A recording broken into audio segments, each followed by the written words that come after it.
who are really well entrenched and have been for a long time into the whole DJ Sax, house sax world, can you give us a really quick overview of what that looks like from a practical point of view? Yeah. I mean, essentially, it's really just, as opposed to, playing saxophone in a traditional band, drums, piano, bass, guitar, whatever. I'm playing along with a DJ or with some sort of pre-recorded track. And most of the time, it's popular music that's, being played these days. It's house music, electronic dance music, it's pop. It's got a broad appeal because you're playing popular music. But it adds an element that doesn't exist in the recording. I'm just improvising, by the way. It's not like I've written parts out, right, or I'm reading music or reading charts. It's fun for me because it's different every time. It's fun for the audience, I think, because it's unique and it brings something different to songs that they already know.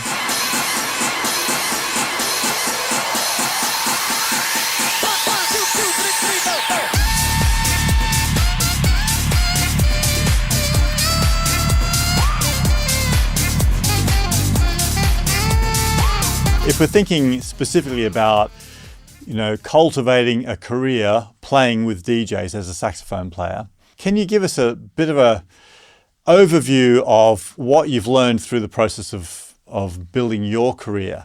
As you're asking me that, it made me think of kind of a serious sort of crossroads that I met. I could sort of brand myself as part of a group. There's a DJ group called Goldfish. It's two guys. And so they perform dance music, mostly electronically, but they have as many different actual instruments on stage with them. I've often thought, do I need to sort of establish a group and a brand and, attach myself to a DJ and be this partnership, this group? And at least at this point of my career, I really feel I'm better off, and I like being just Jason Whitmore on sax. I'm featured with other DJs and other producers on their recordings, but I am my own individual brand. My website is my name. My social media is all my name. From a business standpoint, I'm more versatile as just branding myself individually. And and from a working standpoint, I can work with anybody. So it multiplies opportunities out there. Hey, I hope you're enjoying the episode so far. Just a real quick mention that Jason's done an amazing masterclass for our members inside Sax School, where he breaks down his entire process of playing DJ sax, the way he thinks about the notes for his note choices, the way he builds up a solo to create excitement with the audience, and so much more.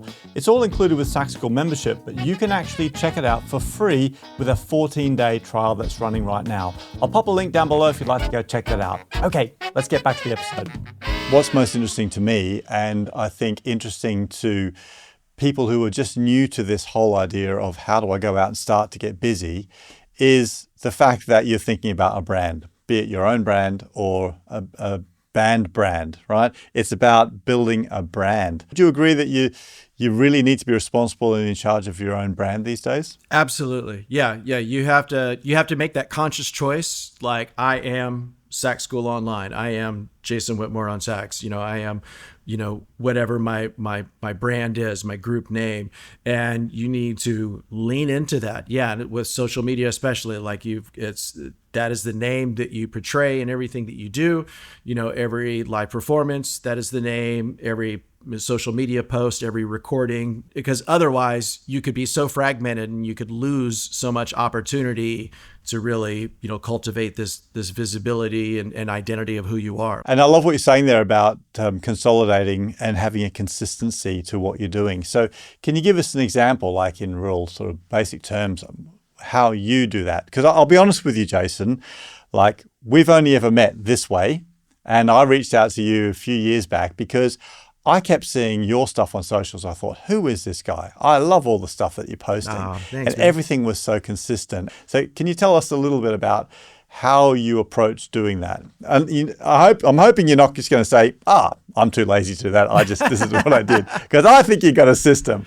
Yeah, I mean, like I said, so early on, when I decided, okay, my brand, my name, is just going to be me. Frankly, it's easiest because my name is my name.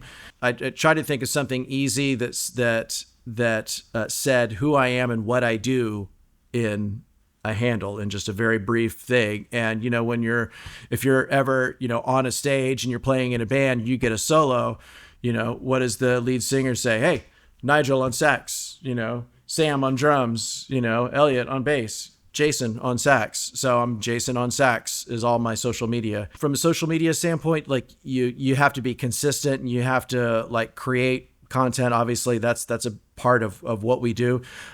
Frankly, I like it. It's fun. It's my practice. Yeah. It's my creative, it's my way to just create at home. Whatever I decide I want to do, I get to do what I feel like doing. And I like that process. It's fun for me. It's another aspect outside of actually playing the horn. So I enjoy doing it, and I try to do it consistently.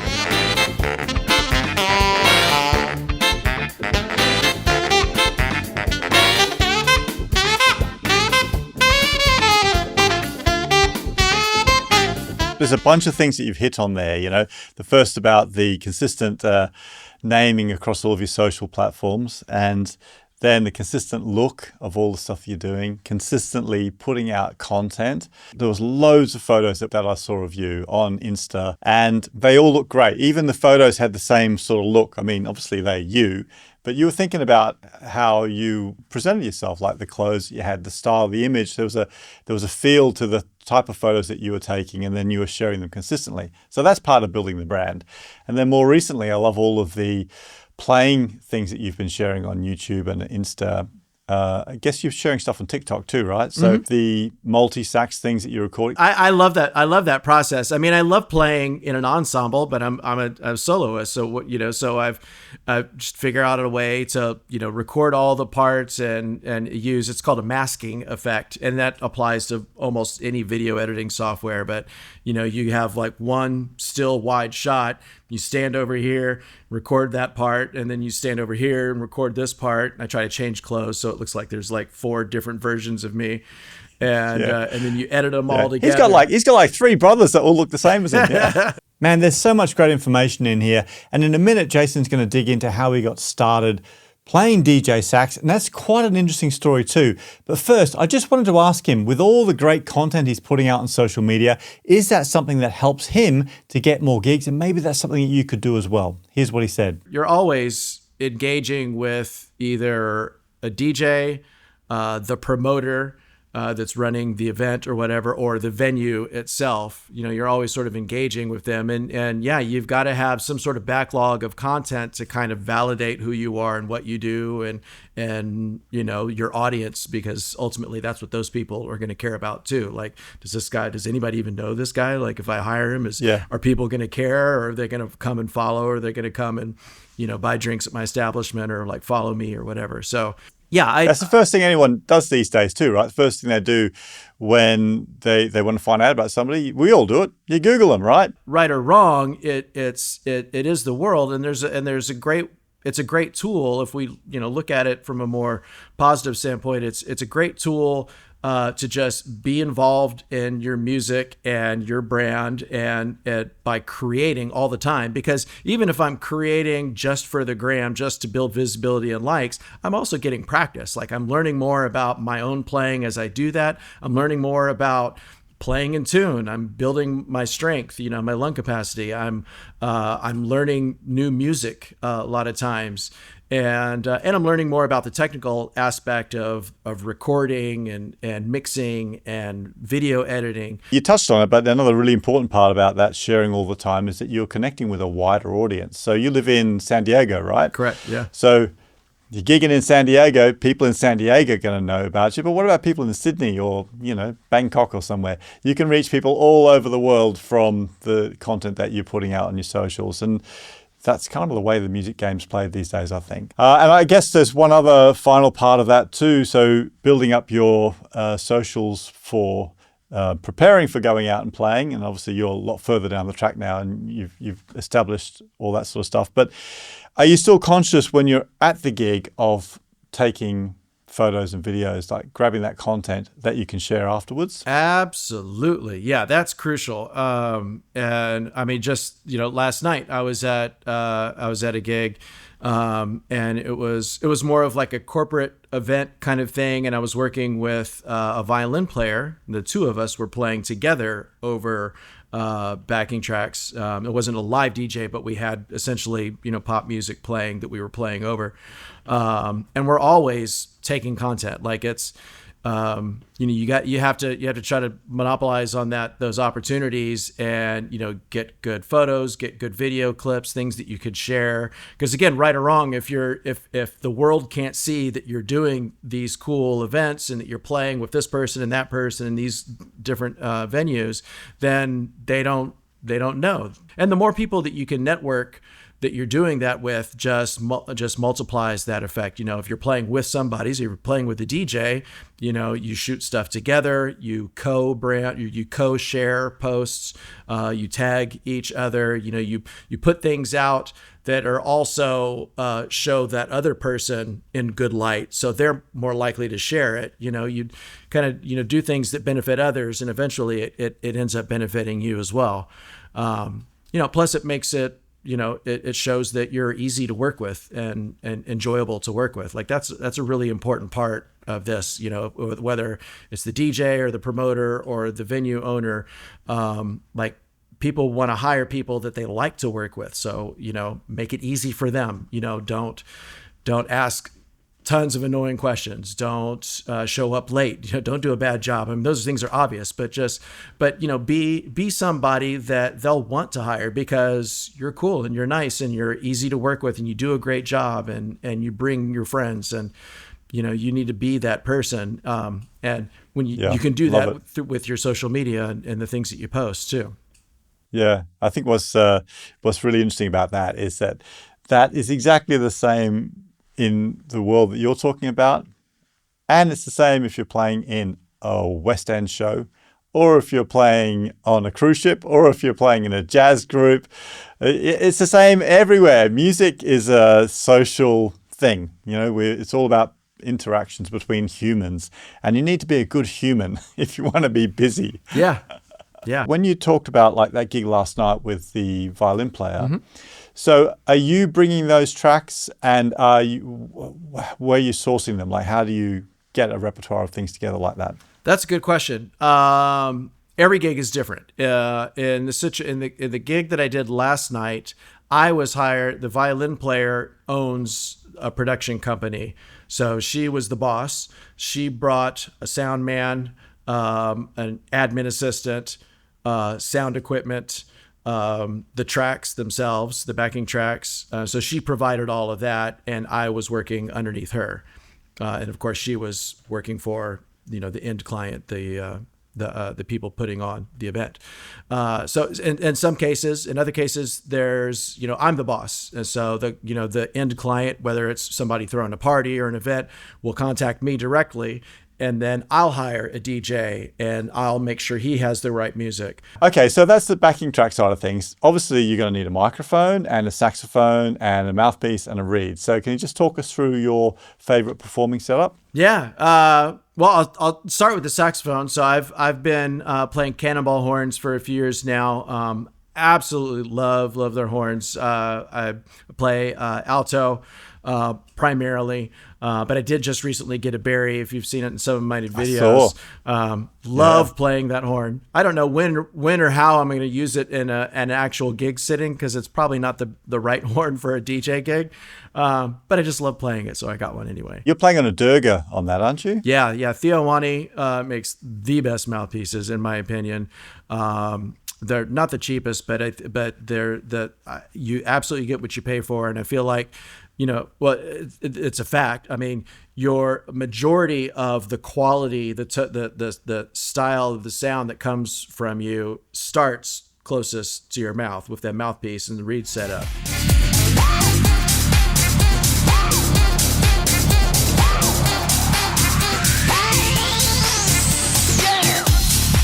The first time I saw it done, I was in Miami at a restaurant/nightclub, and there was a DJ, then there was a guy playing percussion, and then there was a guy playing saxophone. And yeah, I thought that was really unique. It was kind of inspiring. And so I hopped right into it. I mean, it's been so much fun. I really love it. How long ago was that, Jason? It was around 2005-ish. Yeah, early 2000s. Oh, wow. Okay.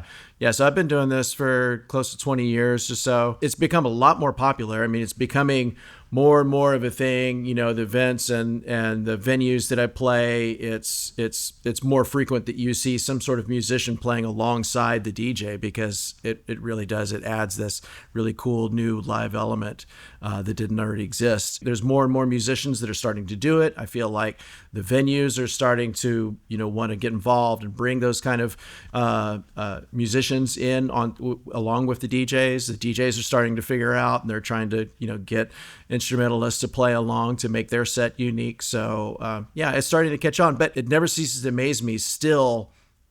Almost every time I play, there'll be somebody there that's like, oh my God, I've never seen this. Like, I would never thought to see a saxophone.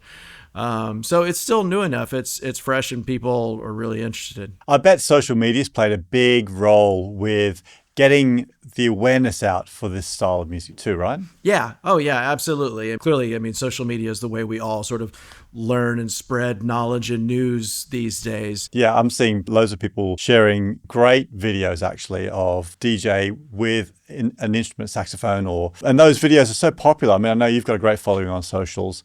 There's a bunch of other people doing it too. And it's great. I love that, because the fact that there's lots of other people doing it means that there's a big demand for it, right? And it means you can reach a bigger and bigger audience. That's what I love about this too, is that, people that initially are going to a dance club or to like a big electronic dance festival or something like that aren't necessarily looking for horn players, but they're getting it now. And so you're reaching an audience that might not, they may have just said, okay, well, he plays sax, so that's a jazz player, and I'm not really into that style of music. I feel like we're kind of reaching audience and sort of broadening their listening repertoire. So yeah, it's great for us instrumentalists, because we're getting in front of people that otherwise might not turn on a saxophone record. Yeah, 100%, Jason, because I often think that younger generation of people, they don't see a saxophone player in any of the popular music or at the gigs that they go and see. So I think it's great to be reaching more younger people with saxophone, so we can keep saxophone going, and yeah, why not? And I love the art form of playing with a DJ too. I think it's brilliant. Yeah. Curious though to just I know, but just to remind listeners who may be new to you, Jason, about your background, because you didn't start out as a house saxophone DJ sax player, did you? What were your saxophone roots? Yeah, believe me, I had no idea that I would be doing this kind of thing when I started. I mean, when I started playing the saxophone, it was in 6th grade band in public school, just like a lot of kids. I chose music over PE that particular school year just because it sounded different and cool, whatever. I didn't really have any big musical influences that I was like, oh my God, I got to be like that guy. It was just sort of I'll just try it, whatever. It's just different. And gradually over the years, I got in school, I got better, and I started to like it. Fortunately, I had good teachers, and it was a good music program at my school. So it really, fostered the whole art form. And so I really started to like it. And then when I decided what I was going to do when I grew up, I was going to go off to college and study something. It was like, well, music, I don't want a real job. So I continued on and got my degree in music at university. And that's when I started playing professionally, and I started playing in blues bands. But yeah, like my background really is like blues and R&B and pop music. I mean, that's really what inspires me. Artists like David Sanborn, whom unfortunately we just lost recently. I've been listening to a lot of them lately. I always have, but he was a big inspiration, and I feel like he's although he can play jazz anytime, but he's really known as like this big pop R&B kind of soul sax player, and that's what I've always identified with. A lot of people are turned off by jazz because it can be really complex and difficult to understand, maybe difficult to hear sometimes. So I've always, been inspired by blues, R&B, soul, like those kind of styles. And those things, that style, that type of playing fits really well in modern dance music, pop music.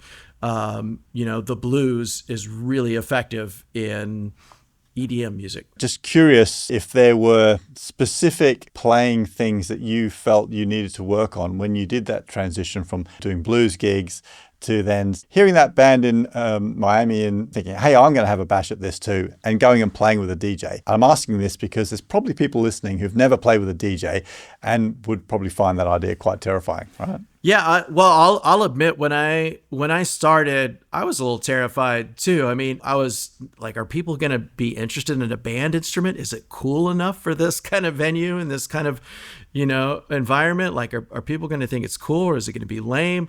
Yeah, so I was a little timid going into it. When you do anything with confidence, I think people respond to that. Respond to it. Yeah. So you gotta go in with confidence. Obviously, confidence comes with being prepared. It's helpful to be able to just listen to something and very quickly pick up, okay, what key is it in? What sort of style should I play along with this recording that's going to feel like it belongs?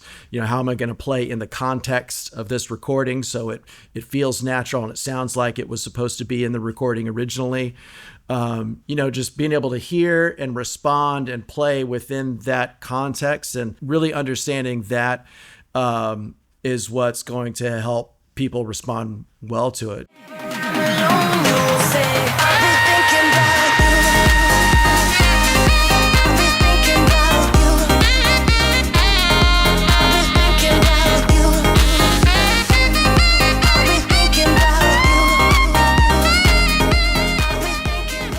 When you're going to do your very first one of these gigs, were you quite systematic about working on specific tunes and trying to find the language that worked? Or did you just go for it? I'm too lazy for that much preparation.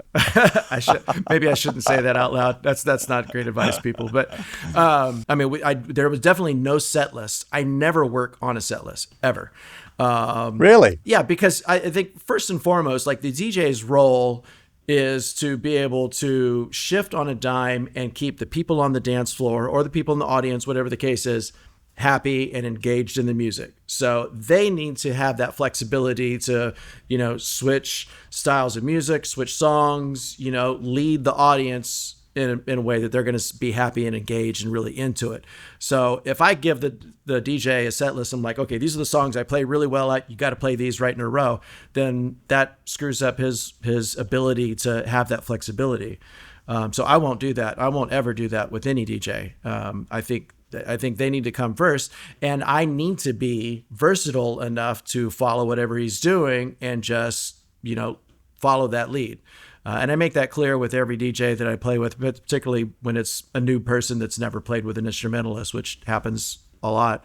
All right. Wow. So much to think about from this conversation today, Jason. I really appreciate you taking the time, and hopefully that's been helpful for everybody who's listening. And if you'd like to find out more about Jason, where we know now it's Jason on Sax, right? Yeah. Go find me on Instagram is the easiest, or TikTok, and Jason on Sax. Shoot me a DM. I mean, I answer questions all the time. I'm relatively accessible, so if you've got a question, just hit me up.